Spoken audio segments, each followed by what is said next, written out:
Hey guys, and welcome to this episode. Today we're going to talk about Trump's new asylum/immigration policy and how he distracted the Democrats long enough to put it out there without them realizing it. So sit back, buckle up, and let's get to this thing.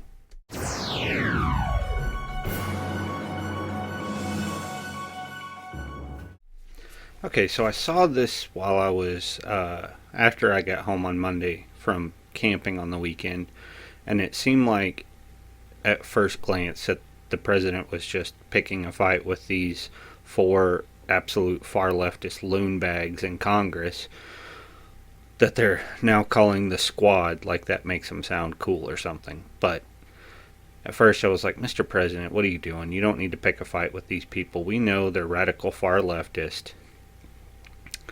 But then observing what happened, there were three things that actually came out of it that I was like, whoa, okay, wait, hold on. Number one is that Nancy Pelosi and the Democrats have been trying to distance themselves from these specific congresswomen. And Trump got wind of that, and it seems like, I don't know if it was his intention, but the first thing is that he remarried them in a sense of, he said, no, you're not going to be able to distance yourself from this. This is what you created. This is who you are. So that was the first one. And I thought, okay, well, that's interesting because now, as much as they want to distance themselves, now they have to come back and try to circle the wagons, so to speak, and defend them, which is not a good look for them. Secondly, I noticed that he was actually pushing a policy that would stop Central Americans people from Central American countries and the African migrants coming to the border from seeking asylum in the United States. He essentially said you have to seek asylum in the first country that you land in, and if they tell you no, then you're allowed to try to seek asylum in the United States. But all the while, he's dangling this bait over here with these tweets that he put out that everybody's calling racist, and he even actually somehow inspired a race hoax from that, and I'll probably put up the screenshot of like what that looked like. But third, and I think most interesting, is the fact of what the policy actually means. The policy that he's trying to put forward says if you seek asylum in one of these other countries and they accept it, then you have to stay there. But if they deny it, you can come to the United States and try. And the reason that's interesting is I think he's drawing a distinction that nobody else has been able to draw. And that distinction is, are you coming to the southern border to seek actual political asylum, or are you coming for economic opportunity? If you're coming for economic opportunity, then we can talk. But if you're coming to seek asylum, well, what was wrong, especially if you're coming from one of these African countries, what's wrong with landing in Brazil where they have been? What's wrong with staying there? You just need away from your government and your country, correct? Well, what if Brazil offers it to you? Are you willing to take it? How about if they say no and you make it all the way up to Mexico and they say, hey, we'll offer you asylum. Are you willing to take it there? Or are you coming for the economic opportunity? Because if that's the case, then we can talk, because we have unfilled jobs. And maybe your skill set is good for that job. Maybe then we can talk about you coming here and potentially becoming a citizen down the road. I don't think that's such a bad idea. But he's also not articulating that. I think he's putting it out there to gauge and see how people feel about that. But he's got to make that first important step. I think the reason that he did it the way that he did it, if it was intentional, is because after he comes after the squad and says what he says about them, which I don't believe was racist in any way, shape, or form, he zeroes in on one person in particular. And he does that at his campaign rally in North Carolina. And he goes directly after the one that most Americans would say, okay, yeah, her, we understand why you might have feelings like that about her, and that is Ilhan Omar. Say whatever you want about whether she married her brother or not. I don't know. I'm seeing most of the reporting coming out of that looking like she did, but I'm not going to go all the way out on that limb and say that she did do it. But her in particular, because her family were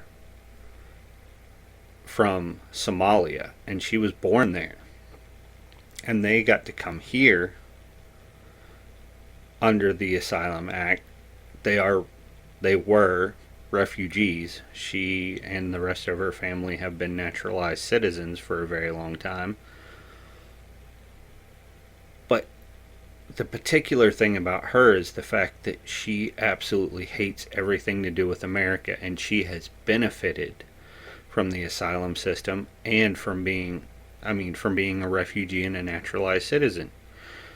She's benefited from the openness of America to take people in like that. People that actually genuinely need it. Because Somalia, believe it or not, is not a great place to live. And it definitely wasn't during the 90s or the 80s. So, most Americans say, well, yeah, she came over here. She's a naturalized citizen now. You should be grateful for the fact that the United States took you in. Instead of just ragging it on it all the time like, you hate it. Why would you hate it? We took you in. Well, that's given her a 9% favorability in her own district. And nationwide, probably a lot worse than that. AOC doesn't have very good favorability either. She's somewhere in the 20% range. So I could see him going after her next, but he definitely zeroed in on Ilhan Omar because of those things. That's not even to say her anti-Semitic tweets, how she feels about Israel, her pushing for the BDS, that's boycott, divestment, sanctions against Israel because she hates them that much. So it was easier to zero in on and say, this woman hates America. Maybe she should go back to her country of origin, Somalia, and fix the problems there and then come back and tell us how to fix it. If you hate America that much, then people are going to ask the question, why are you even here? I don't think that's the right thing to ask, but it's a natural question that people will ask. So I can't see that harming him any for really targeting her 100% and backing off of the other people. Also, it doesn't harm him to be able to push the agenda he wanted to push about asylum seekers and about immigration in general.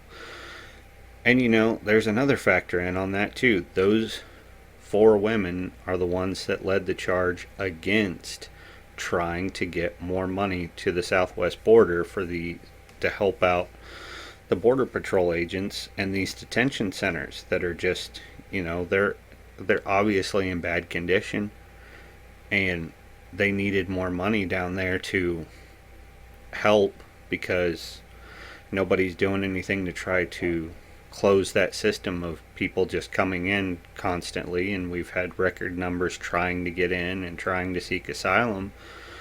So, he wants the money to help down there. Actually, take that back. CBP wants the money down there to help out. and he was trying to get the money to him. And he's also trying to fix this broken asylum and immigration system. So if anything, I would say he killed two birds with one stone. But he has to bear the brunt of the attacks from the Democrats and the mainstream media. And I think that's one thing that makes him different, is because he'll do it. He'll stand up like a human punching bag and just take it. He doesn't care. If he feels like what he's doing is the right thing, he'll stand up and take the criticism. He won't bow down. And, you know, for what it's worth, for what his personality is, which is abhorrent sometimes, maybe that's what it takes right now. Maybe we need that human punching bag that's going to say, no, I feel like this is right, and I'm going to stand up and I'm going to take the hits for it. Maybe not. You guys let me know what you think down in the comments, or follow me on Twitter at thought_journey. You can tweet your responses at me, or send it in direct message, or just leave it in the comments on the YouTube video. Thanks for riding along, guys.